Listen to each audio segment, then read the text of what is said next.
पति का अपमान कभी ना हो स्त्री से।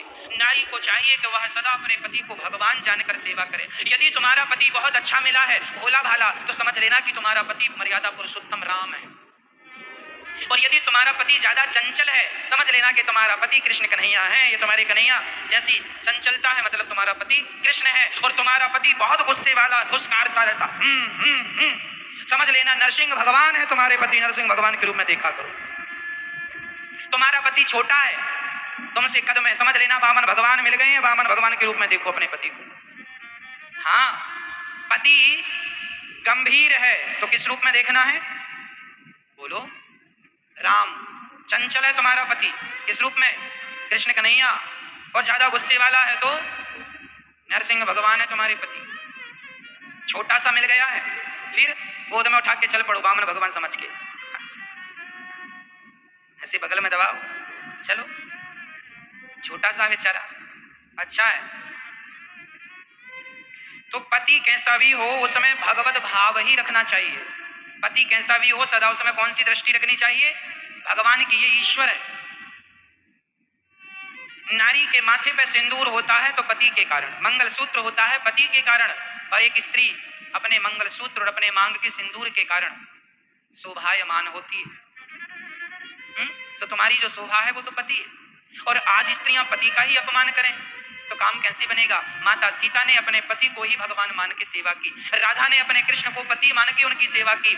मतलब सबने अपने पति को भगवान माना है। बस सब आपकी बारी है, अपने पति को भगवान मान लीजिए। अब देखो पति लोग कहने लगे, सुन रही हो, सुन रही हो, हमें भगवान मानना।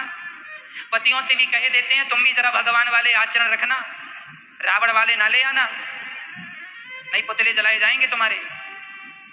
पत्नी यदि सीता है तो पुरुष को भी राम बनना होगा, क्योंकि सीता हमेशा राम के पास ही रहती हैं। सीता रावण के पास नहीं रह सकती ज्यादा दिन तक। इसलिए यदि पत्नी आपकी बड़ी सुंदर है, पतिव्रता है, तो फिर पति को भी पत्नी प्रता होना चाहिए। अपने पत्नी के सिवा पर पुरुष को देखना, पर नारी को देखना पाप है। पुरुष को चाहिए कि वो अपनी पत्नी के सिवा किसी नारी को देखे तो माँ की दृष्टि से, बहन की दृष्टि से और बेटी की दृष्टि से, अन्यथा चौथी कोई दृष्टि ना हो। धन्य है भगवान राम, जिनके सामने सूर्पनखा आई तो राम जी ने उनकी तरफ देखा भी नहीं।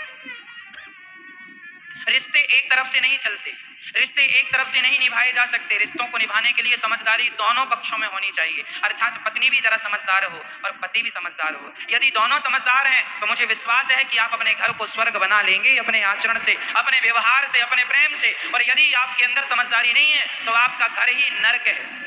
जिस घर में झगड़ा चल रहा है, तू मैं तू, पत्नी यहाँ भाग रही है, पति यहाँ भाग रहा है, ये घर है कि शमशान है? ये घर नहीं, नरक है, यही नरक है। इसलिए अपने घर को स्वर्ग बनाना हो तो आपके घर में सबसे पहले प्रेम होना चाहिए। क्या होना चाहिए?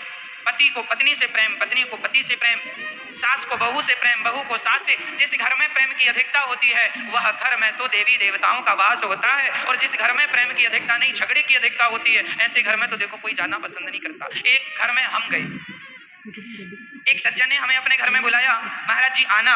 अभी हम समय था 9 बजे का, हम पहुंचे ही थे कि पता नहीं उनके घर में झगड़ा चालू हो गया। आपस में सब लोग झगड़ा कर रहे हैं। हम जाके द्वार पर खड़े हो, वो झगड़ा कर रहे थे। तुरंत हम द्वार से वापस आ गए कि जब आपका झगड़ा शांत हो जाए तो बता दें। जब हम जैसा तुच्छ प्राणी झगड़े वाले घर में प्रवेश नहीं करता तो भगवान भला झगड़े वाले घर में कैसे प्रवेश करेंगे? ये तो सोचो। भगवान वहां प्रवेश करते हैं जहां शांति। इसलिए आपके घर में शांति का वातावरण होना चाहिए।